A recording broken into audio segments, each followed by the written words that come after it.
लाठी है वो ओपीएस ही है भाई। अब तो अपना कंट्रीब्यूशन भी सरकार ने बढ़ा दिया, 14 से 18.5% कर दिया है। विजय जी जी जी बिल्कुल। अभी भाजपा प्रवक्ता ने कहा कि ये अंतिम नहीं है, मतलब अंतिम नहीं है। जैसे एनपीएस से यूपीएस हो गया, जैसे ओपीएस हो गया तो ओपीएस से यूपीएस हो गया तो यूपीएस से ओपीएस भी हो जाएगा। हम इनके बयान का स्वागत करते हैं। और यही काम कल वित्त मंत्री जी ने कहा कि एनपीएस वाले को भी ओपीएस में विकल्प रखा गया है। ऐसा माननीय मंत्री जी का कल का बयान है मीडिया में कि एनपीएस वाला यूपीएस में आ सकता है, विकल्प ले सकता है।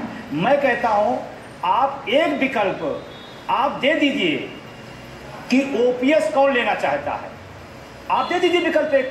अगर आपको लगता है कि शानदार योजना है, बेहतर योजना है, तो विकल्प दे दीजिए ओपीएस का। नहीं तो ओपीएस लागू होता है तो फिर तो सरकार पे आर्थिक बोझ बढ़ जाता है ना। क्या तो अभी कहा जा रहा है कि यूपीएस ओपीएस जैसा है, यूपीएस ओपीएस जैसा है, क्योंकि उसने बता दिया कि बेसिक सैलरी का 50% है। हाँ। जबकि अभी इसमें भी झोला है, बेसिक सैलरी का 50% नहीं कर रहे हैं, कह रहे हैं कि ये साल भर का जो आपका वेतन होगा उसकी बेसिक सैलरी का औसत निकाला जाएगा, औसत पर 50%। और अगर 50% ही बेसिक को आपको देना है तो ओपीएस में भी तो बेसिक का 50% था, फिर ओपीएस से इतनी दिक्कत क्यों, उससे नफरत इतनी क्यों? और 20 साल आज इसको हो गए लगभग 4 से लेकर 20 साल। इस 20 साल में जिन लोगों ने एनपीएस का टेंस झेला है, जिन लोगों ने इस एनपीएस में पीड़ा सही है, उसका क्या होगा? कल आप 20 साल बाद इसको बदल दे रहे हैं, अगले वाले 5 साल बाद 10 साल बाद फिर यूपीएस को बदल देंगे। तो नहीं तो उनके लिए व्यवस्था की है ना, वो एरिया ब्याज के साथ मिलेगा, ये उनको व्यवस्था दी है। अब और इसमें बदला क्या नहीं, एनएसडीएल वही है, पीएफआरडीए बिल वही है, 10% कटौती वही है, सारी चीज तो वही है। आपने किया क्या? आपने सिर्फ एक नाम बदला है। वैसे भी ये सरकार नाम बदलने में होशियार है, हर चीज का नाम बदल देती है, तो नाम बदलने से काम तो नहीं बदल जाएगा।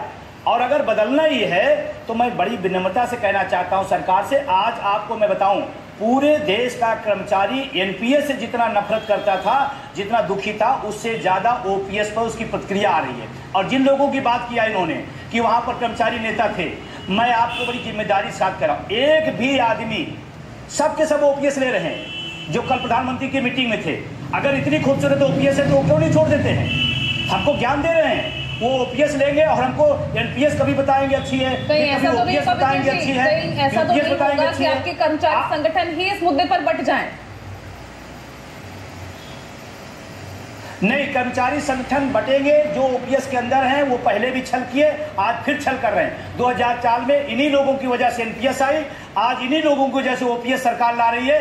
कर्मचारी इकट्ठा है, कर्मचारी तय कर रखा है, हमें चाहिए ओपीएस, हम उससे पीछे। और जो टेस्टिंग है, जो बेहतर है, जो सामाजिक सुरक्षा का पैमाना है, उससे आप भाग क्यों रहे हैं?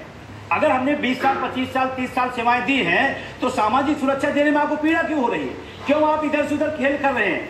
10%, 14%, 18%, और जो 18%, 18.5% देने की बात करी, ये देश के टैक्स पेयर का पैसा है, क्यों आप पैसा दे रहे हैं लोगों को? लेकिन जो आपके मंजीत सिंह पटेल है वो तो कह रहे हैं कि इससे बेटर तो एनपीएस है, वो तो ये कह रहे हैं इससे बेटर तो एनपीएस है।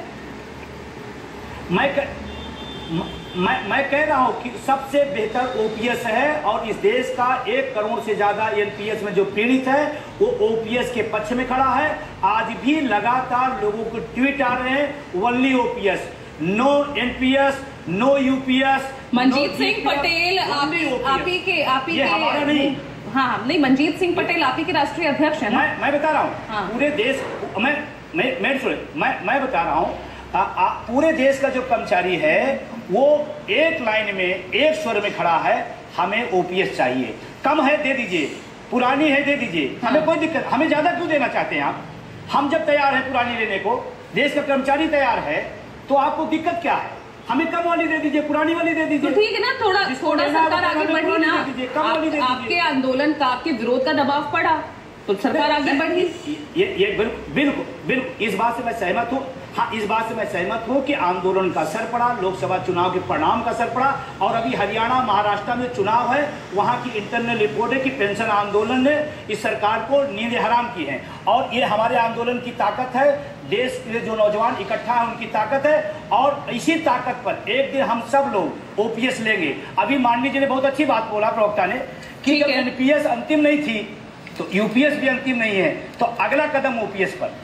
ठीक है, तो अनुमा आचार्य ये आप